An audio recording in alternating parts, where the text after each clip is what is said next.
Ito mga kabali, ito na yung pangatlo natin sa grupo nila nila Rapi Libardo. Bali ito yung kay Radi Aquino yung pangalawa niya. Pero pangatlo na to sa ginawa natin. Ito, tingnan natin yung loob. Open ko na.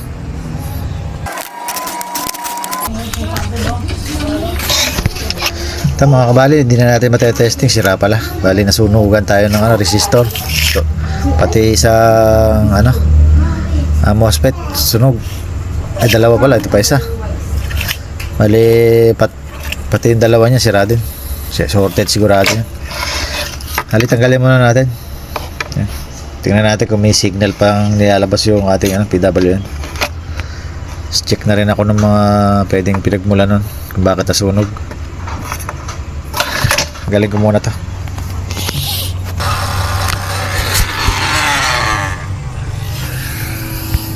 Ito mga kabali, nakalagay na yung natin, probe ng ng ating oscilloscope. Ito muna gagamitin natin. Halita, try natin lagyan ng test valve lang to para laging safe yung ating ginagawa. Halita, tingnan natin dahil sa isang channel lang muna. Yung negative natin dito sa reverse polarity natin nakakabit. Yan, bali dyan muna sa isang resistor. Dyan tayo nakalagay sa sa 1K. Tinanggal ko na kasi mga sunog na na 10 ohms. Bali yan, on ko na. Ayan, meron. Bali ito yung niya 17.90 kilohertz. Ikot natin sa kabila.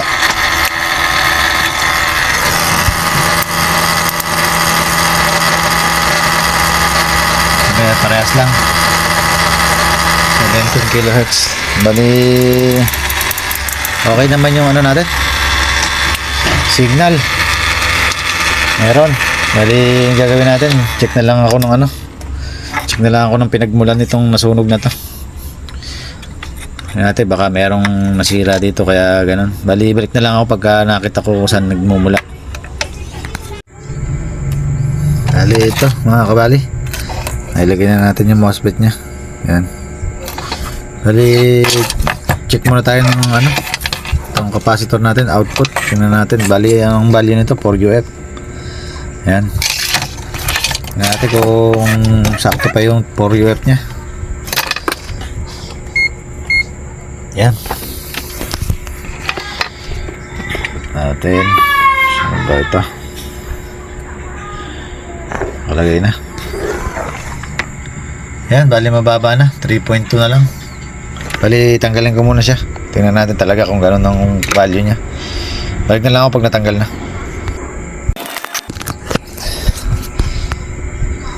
Ito mga kabali, medyo lobo na rin siya. Bali tester rin natin. Kabit. Yan, nakakabit na. Tingnan natin yung reading. Talagang 3.2 na lang, mababa na. Ito na natin ang saktong 4 UF to. Ayan, bali kakabit natin 4 UF. Yan, bali kabit ko lang. Ito mga kabali, bali natagalan tayo din sa pagre-repair dito.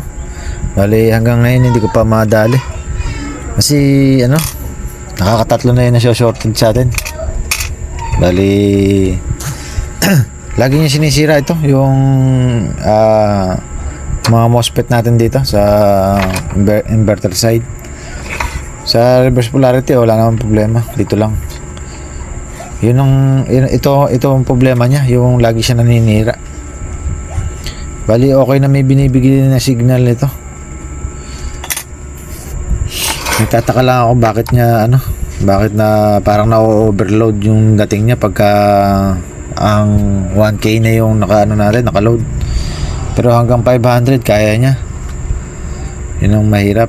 Hindi ko baka maubusan tayo ng parts kate testing. Bali nakakatatlo na tayo. Yan. Bali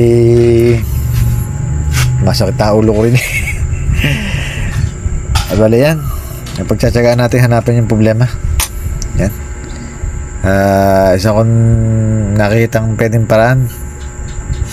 Baka ako mahina na yung transformer natin, kaya parang na-overload yung ano natin, kanya MOSFET. Magta-try muna ako magpalit ng ganito. Hanap akong pwede ipalit. Balik na lang ako pagka napaandar natin ng ano na napalitan to. O kung di man, dito tayo magre-repair sa PWM natin. Pag 1K na yung naka-load, parang baka naiiba na yung signal na pinupukol nito. Yan, balik na lang ako pagka okay na.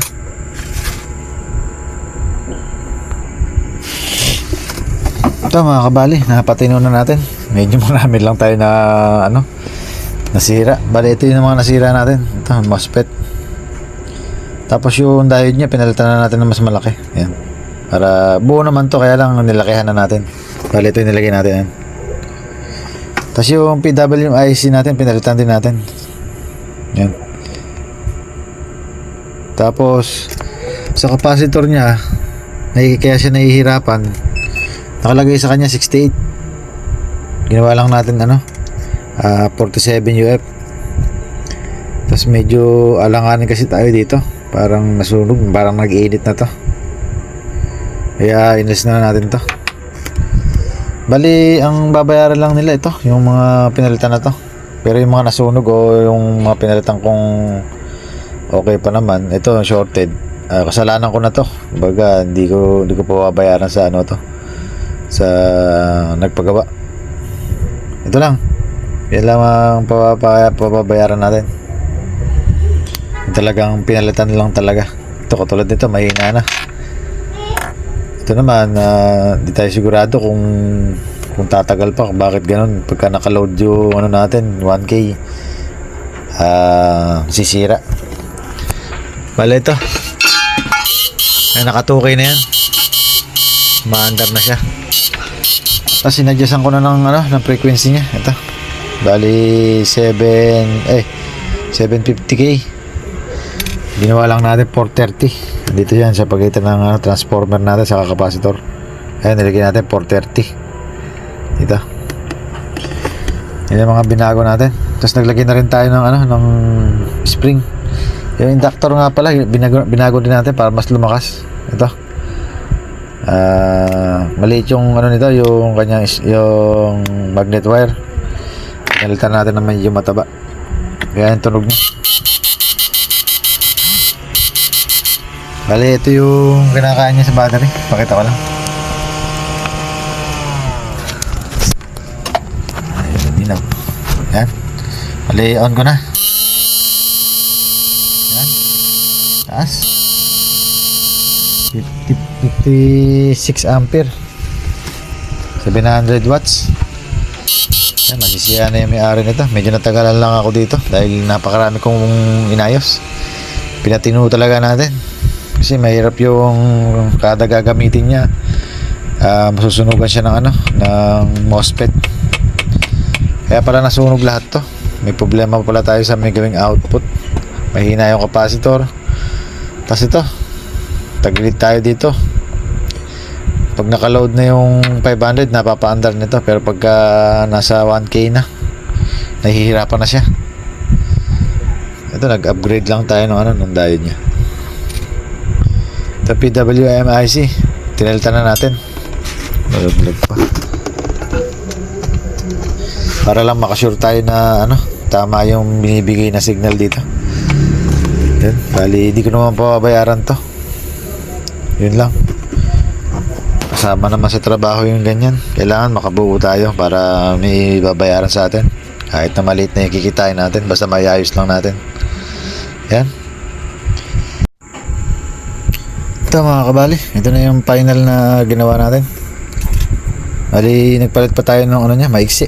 Yung kanya battery input. Ayan, negative and positive. Tapos yung pindutan niya. Ayan, naglabas na tayo ng wire. Pinutas natin dito sa gilid. Yan natin pinalabas para hindi siya nakahatak. Lagyan natin ng bowl sa loob.